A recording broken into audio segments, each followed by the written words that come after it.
Hi, it's Laura with HealthyPlace's Surviving Mental Health Stigma blog. Today I wanted to take a look at a couple ways that we can help reduce stigma for mental health conditions on a broader scale.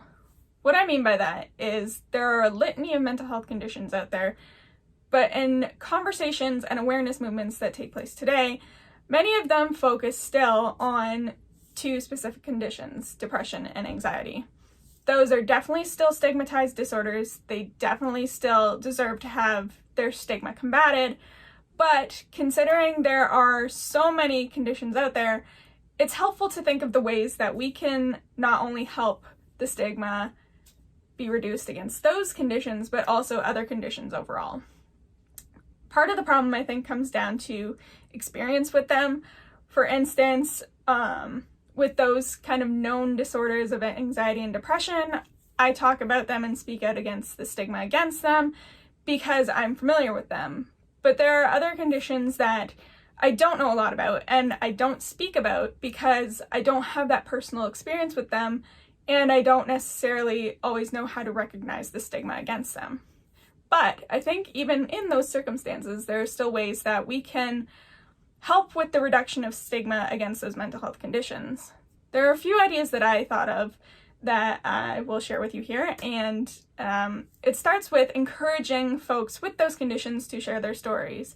It can come from a standpoint of maybe someone's thinking about sharing their story, or maybe they haven't, and you just give them words of encouragement, letting them know that you would support them in doing this, and that you're standing behind them if they are sharing their story.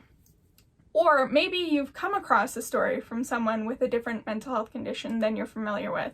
The ways that we can support them are through reacting to their posts, leaving a comment, and even sharing their posts if it's a public post and they're welcome to it being shared. In that way, we can broaden the scope or the reach of their story and help more people see what it's like to deal with these conditions or just to learn about them in general.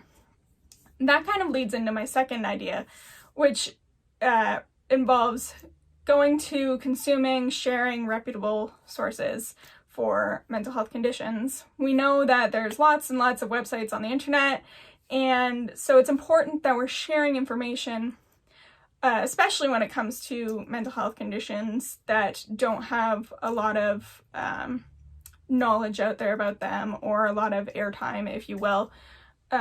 It's important that we're using reputable resources to share about them so that we're not spreading false information and potentially contributing to the stigma that we're trying to reduce.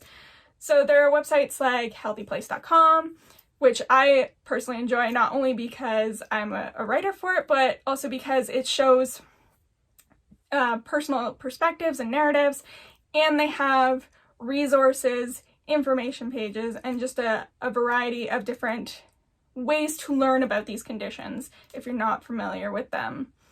So, like I said, those are the ideas that I came up with. I encourage everyone to brainstorm, come up with their own ideas, maybe share about them in the comments, and doing that, we can help reduce stigma overall for all mental health conditions, not only the ones that we're the most familiar with or that receive the most airtime. As always, thank you so much for listening in, and I hope you have a great rest of your day.